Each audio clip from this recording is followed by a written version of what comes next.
Welcome to the Career Wanderlust podcast. Today, we are talking with Julia Lechner.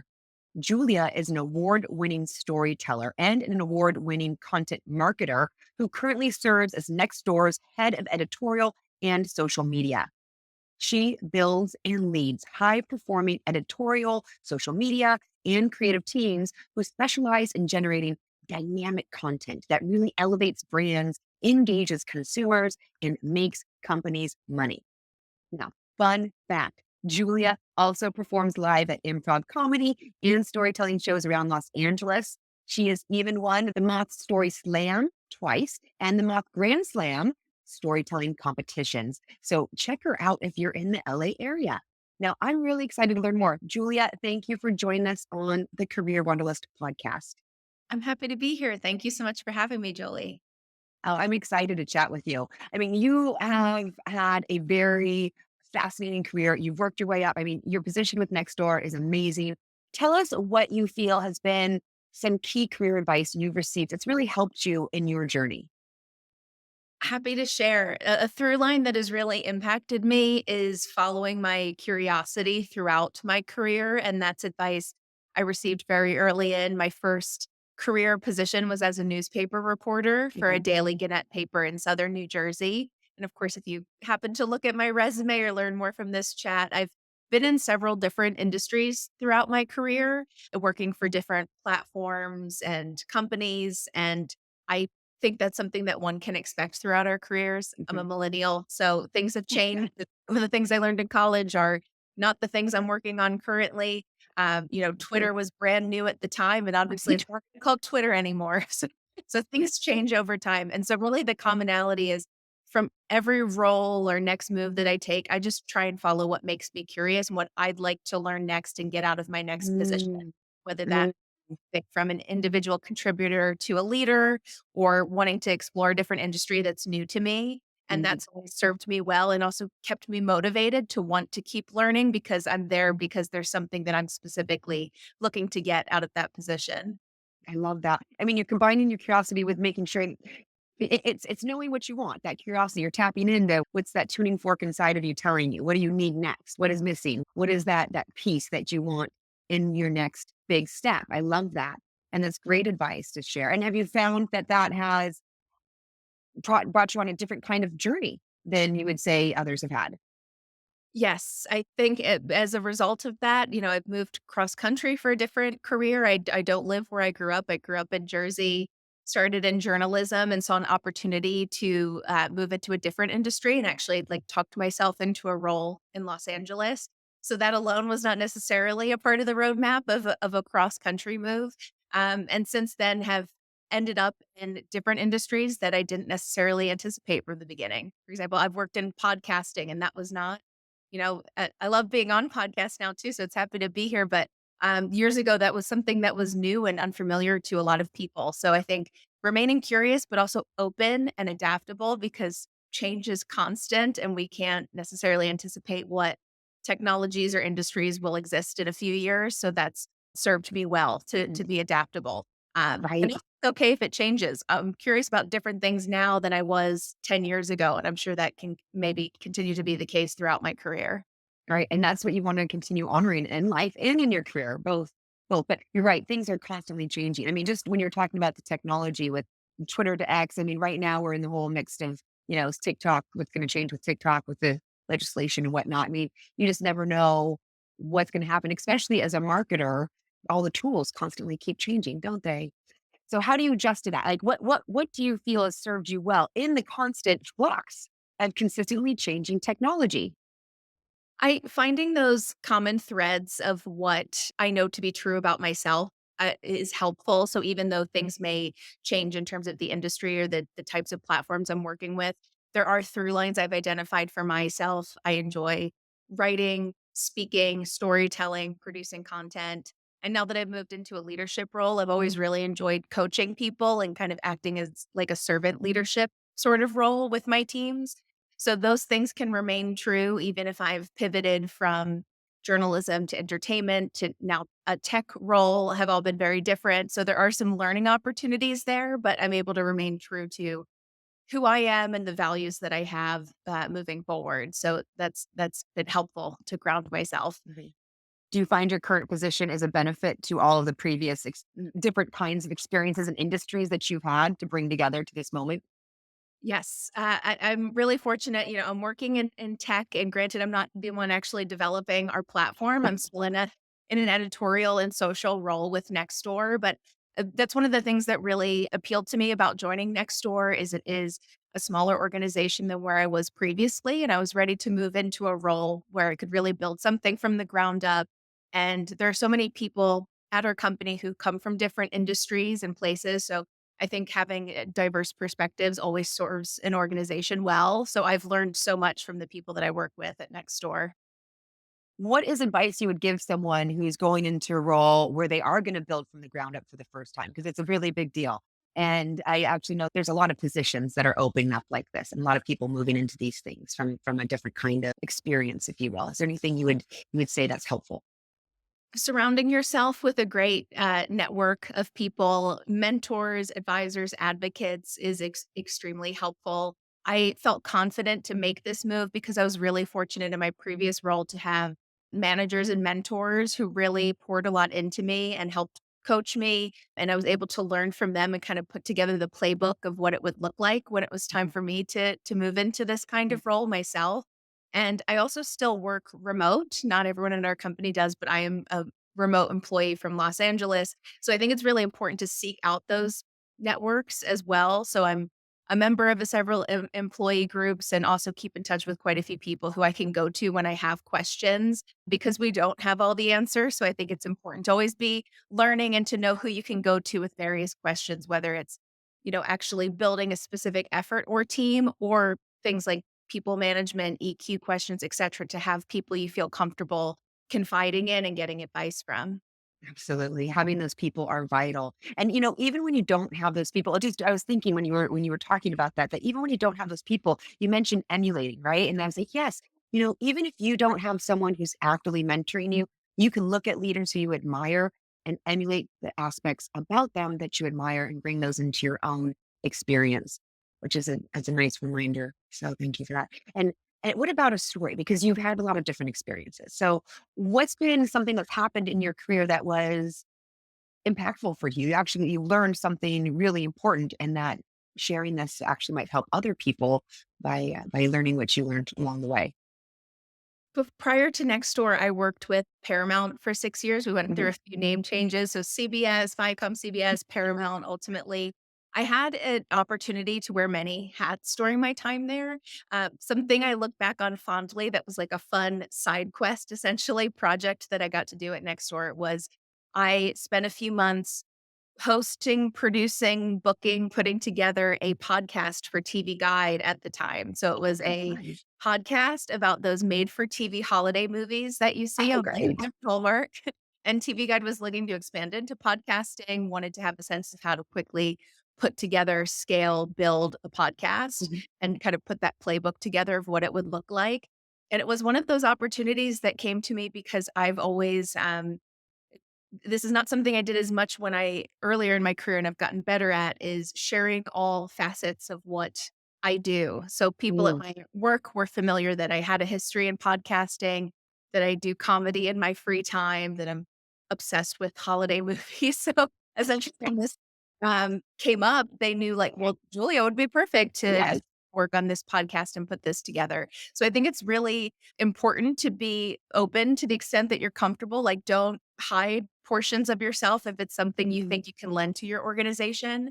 And also, if you're interested in something, I've gotten a lot more confident in speaking it into existence. So I'll tell people, I really hope to work on a project like this, or um, hey, because I'm on this podcast, I'll speak a new one to an existence. Something I was wanting to do this year I haven't shared yet is I'd love to host a panel at an upcoming event. I have a background in journalism, love asking questions, and I can foresee like hosting a panel as something I think I would like to try and get better at in the future. So I put those things out there, and then often people will keep your name in mind when an opportunity arises, whether that's talking about Hallmark Christmas movies on a podcast or any other experience that you'd like to have.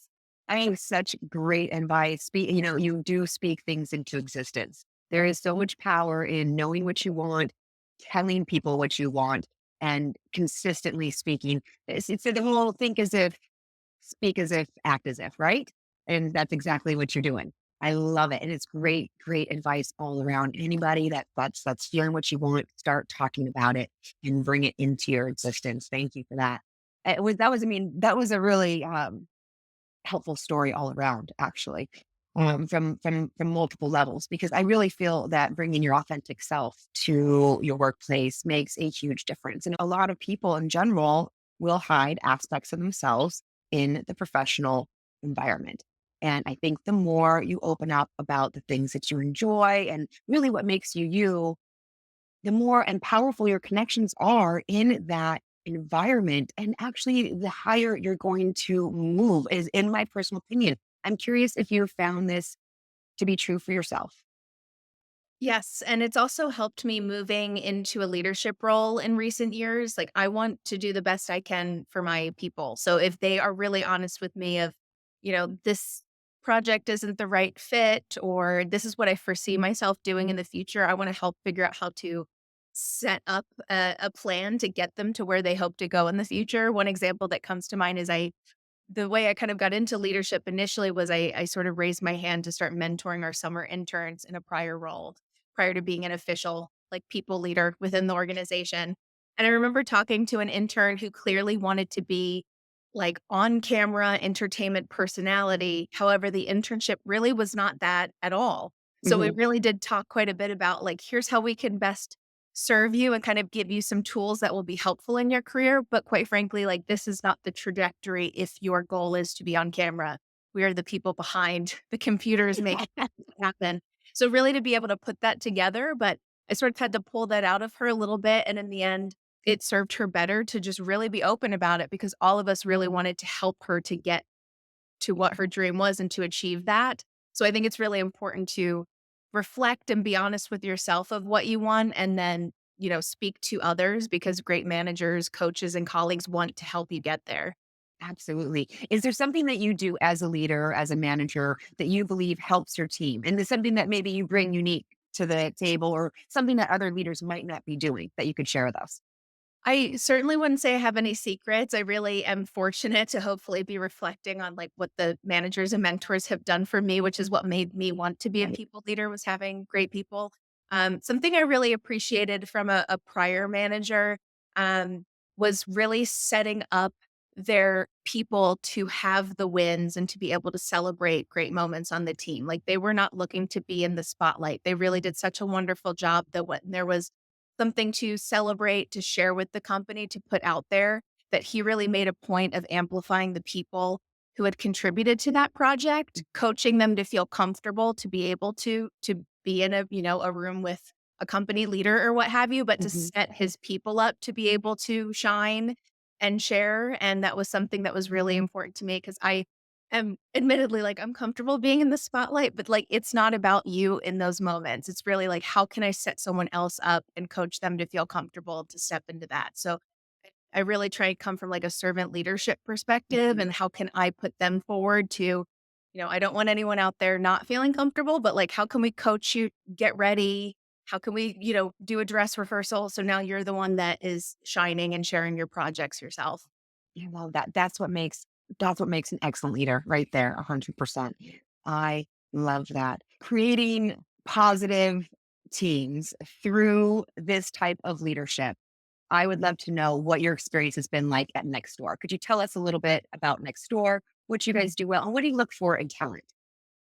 Absolutely. So Nextdoor is my first foray into a tech role. I previously have worked in entertainment and journalism. What appealed to me was I'm in a new role as the head of editorial and also have adopted our social team as well to work on storytelling. So my role is kind of twofold. We focus on finding all those amazing, wonderful, quirky, feel good stories that happen on Nextdoor. So we interview the neighbors, talk to them, get their stories so we can share them on social media or pitch them out to press or use them in other formats to amplify those feel good stories. One that comes to mind is a centenarian had a dog parade. So someone was turning 100, went to Nextdoor and said, my grandfather's turning 100. Will you all bring some dogs to the neighborhood? Because he loves dogs and he like pet every single dog that went by in his dog parade on his 100th birthday. And it was a story that we were able to like amplify and share a bit more. And it just makes people feel so good to be able to see those wonderful moments when communities come together. That Absolutely. Can I stop you really quick? Because I am a member of Nextdoor and I don't know where to find this. Where are these? Is this on your social media? Like Nextdoor social media specifically? Okay. So we all need to follow Nextdoor social media to get these great stories because I want to know. Yeah, so we have those on the channels. We send them out. You can find stories just like that in your own feed, and then of course that one actually got quite a bit of pickup. So we're on like ABC World News Tonight and all the various I things. Because know. I mean that one that's a very exceptional Yeah. story. And I'd say the through line of people at Nextdoor, which is really what spoke to me about joining the organization. We have a lot of great folks at Nextdoor. It's a place where everyone is really committed to the mission of what we're doing. People join Nextdoor because they're purpose driven, because they see the potential of how we can bring communities together to, put together local events, to make things happen at a local grassroots level in their local communities. So that's something that really appealed to me, is that when you see people that are really committed to the mission or purpose of where they work, you feel like you're a part of a team and everyone's very motivated to want to do great work together. So that's something that really appealed to me. And I live in Los Angeles, in a really busy city, but my husband and I are the kinds of people that like to know everyone on our block and in our apartment building. And we are also active users of Nextdoor. So it was a place where I was really, loved the product and wanted to contribute. I love that so much. And if people are wanting to get involved with the company, is there a certain type of value set that Nextdoor looks for in their people? Yes, quite a few, but I think some that really appeal to me are act like an owner is one of our values. That's a Really good trying to, and that kind of comes back to how I like to lead, to like empower people to do great work and then step aside and let them do that. Experiment and learn quickly is another great one. So like being able to take on a project, see if it works, keep reiterating. But we have a number of values that really speak to employees, but those are two especially that I really enjoy, that we kind of set people up to be able to do great work and then support them on those projects. love it. Fantastic. Now, I'm a big believer in feeding your mind proactively because look, we're being bombarded with content at all time. And I'm super curious, you being someone who is a specialist in content, what do you feed your mind with on a proactive basis that has really helped you that others, it would be helpful for them to know about? Happy to share. And I have a long list, so I'll focus on one. I really love a site called Career Contessa. Uh-huh. It was founded by Lauren McGoodwin. I found it maybe a decade ago, and I still visit it regularly. But it was a site that was essentially founded for millennial career women. Mhm. But I really saw, being one myself, saw myself in the advice. Mhm. Really great place to turn, where they have all kinds of resources: how to negotiate, how to have difficult conversations, just all the things that you hope to learn. And quite frankly, in my family and life, I just went down a very different career path. I come from a family of primarily educators, so people that had not worked in the kinds of corporations where I'm working. So I've really turned to this as a resource at times of, you know, how to go on an interview, how to network, etc. So it's a really great resource, and I have advised a lot of mentees as well to check it out for that kind of information. That's fantastic. Is there a key piece of advice that you've gotten from Career Contessa that sort of like it comes to your mind immediately and you still use to this day? Yes, quite a few. One that comes to mind, and I share this with people too, is I think it was earlier into to LinkedIn as well, and people are getting a lot more into LinkedIn these days. But I worked with a coach through Career Contessa, because they also offer coaching, and they really encouraged me to like go to various people's LinkedIn's who have the career that you want or that you admire, and like look at their playbook of what they did. So essentially, to study like, maybe I should consider this certification, or talking to someone at this company, like look at their step-by-step journey there. And then also to be inspired by like, what kinds of things are they highlighting? Like, to get hired at this company, they included these bullet points of what kinds of projects they worked on, or what KPIs were associated with success there, and kind of using that to inspire how you write your resume or position yourself for certain roles. So essentially, like, go find the people you want to be or want to be working with and use that as the playbook to put together your career plan. Excellent, excellent advice. And you can do that with all aspects, even people who are just living a great life and maybe not the career, right? You can look at that and follow the steps, the stepping stones, the dots. I think it's brilliant because there's so much to learn from all of the people out there. And so often we don't take the time to just simply go and look at the LinkedIn or look at the things they're doing, look at the things they're focusing on. And that's incredibly helpful. So thank you for that advice. It's great. You know, this has been a wonderful conversation, Julia. But before you go, I would love to ask you about your personal superpowers because I believe we're all born with personal superpowers, but that we also have a number that are developed over time. And I love to learn about what people have developed over time and how it serves them. Could you share what one of your personal superpowers are?